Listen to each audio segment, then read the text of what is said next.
There are two very different accounts of what happened here on Friday morning.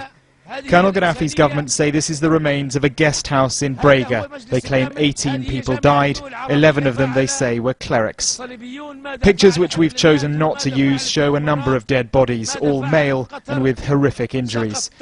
NATO though insists it hit a command and control bunker, which was coordinating much of the fighting in eastern Libya.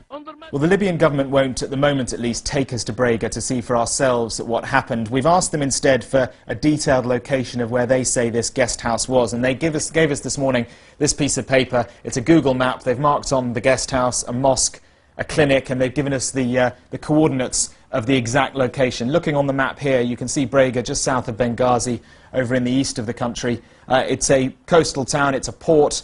You can see the built-up area of the main town here. Now that mosque I mentioned just now, and we can see that in the raw footage from the aftermath of the bomb, that mosque is there. Now the location they say of this guest house, and they've given us the exact coordinates, is just here. Now compare that with the coordinates that were given to us by a Dutch engineer who says he built a bunker in Brega in 1988. The bunker is just a few meters from where the guest house is. The engineer, Freak Landmeter, agreed to speak to us via Skype. It actually came out to be a communication bunker, which was a gift offered our company to Gaddafi, so he would be safe in case of an attack, and would be able to broadcast to his people after the attack to actually show that he was still alive.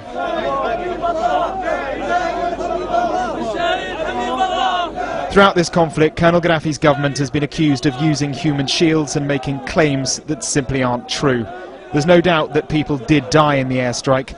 Funerals have now been held in Tripoli. NATO won't comment but says it regrets any loss of civilian life.